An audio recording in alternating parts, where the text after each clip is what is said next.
te 22 tonu o ākuhata tēnei ane ngā taioro o te Tairāwhiti.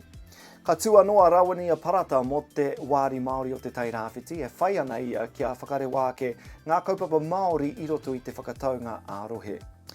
Noho tonu ki tērā kaupapa a ka tū hoki a Sam the Trapman Gibson kai te aki ngahere kaituhi hoki mo te kaunehera o tūranga. A ki ka hungunu ka hoki mai anō te hui a motu e kia nei ko toi tū te reo ki here taunga ka tū a te 13 ki te 14 o whiringa a rangi. Hei whakanui te reo me te ahurea Māori. A kāti koera ngā tau o te wā, nau mai hoki mai ki Kapu Tairāwhiti.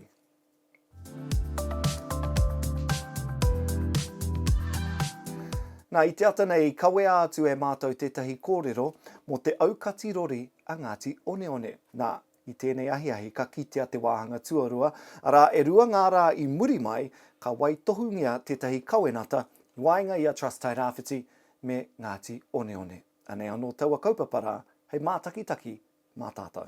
Whai muri i ngā rā, ko tahirau mā rua e noho poro tū ana rātou, ki runga i tō rātou ake whenua. Kua waitohu a Ngāti Oneone me Trust Tairāwhiti i tētahi kawenata ara he tauā ki whāinga. Hei whakapūmau i tētahi hōtaka mahi ngātahi. Nā, kei roto ko te whakahoki mai i etahi taitara whenua motuhake ki Hirini Street he tino taonga kia Ngāti Oneone, anei kei te kitea e tātou etahi o aua whenua rā. Me te whakatū hononga toi tū i wainga i te Trust me te hapu. Me te tautoko a pūtea mō ngā kaupapa a hapu e kawe ana i raro i te anga mahi a te Trust ara ko he rangi tapu he tohu ora. I kōrero au kia Doug Jones te tāhuhuranga pū o Trust Tairāwhiti i tēnei ata kia rongo ai au i ona whakaaro. Doug, i nā tahi rā i ki mai koe i te kimi koutou o Trust Tairāwhiti i tētahi ara whakamua me tētahi hononga mauroa me ki. He timatanga pai tēnei ne? Ai, he timatanga pai, he huarahi hau. Mō tātou o Trust Tairāwhiti me Ngāti Oneone kia hikoe tahi ki tēnei huarahi hau. Me ki rā i te otinga, i te mutunga o te hainatanga o tēnei kawenataka, hiki te wairua, he nui ngā katakata, he nui ngā waiata hoki. Nā i huitahi ngā māngai o ngā taha erua ki te tari o Doug mo te hainatanga ina nahi rā. I reira hoki taku kōka a Harata Gibson.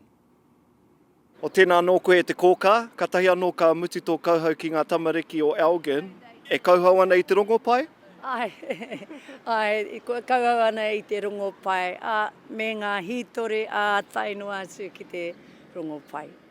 No ina nahi rai, waitohungia e koutou me Trust Tairāwhiti te kawenata nei, hea ngā kōrero matua kei roto?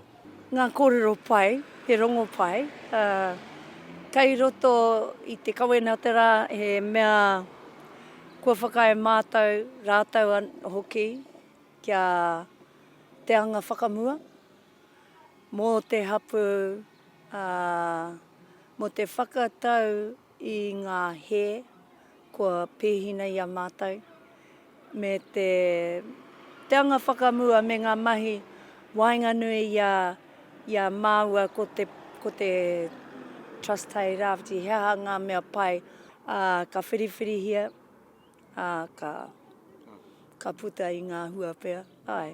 Hea te mahi mā Ngāti Oneone i nāne, he hiki a koutou tapu he hoki ki te kāanga, hea harane? Akuni pēr, rua marama pēr, ka hiki nā te ngāhi, te rua marama kia he wā mō te Trust Tairāwhiti, te Port Hoki, me GDC, ki te huri i ngā taitara o ngā whenua kia mātou o Ngāti Oneone. Nō reira ahakoa he rongo pai nui tēnei mā Ngāti Oneone, pēnei i tāu i rongo ake nei, ka mātai katoa ngā whatu ki te kaunihera ārohe o tūranga me tā rātou tauā ki whāinga, ka whakatakoto hia ki tā rātou hui, a te taite e tū mai nei. Ka tahi te rangi whakahirehira ko tēnā ne, a kāti ki ngā tohu huarere i nāe nei. Rua tōria ka kapua i te ata ka heke pea te ua i te pō, te kaumā rua te pāmahana teitei. Ki Tūranganui a Kiwa, he kapua me te rā i etahi wā, te kaumā toru te pāmahana teitei. Hei whakakapi ake ki te matau a Māui ka kapua i te ata engari ka whiti te rā i te ahiahi, te kaumā rua te pāmahana teitei. A kāti, koera katoa tā te kapu o te Tairāwhiti i tēnei rā, noho ora mai.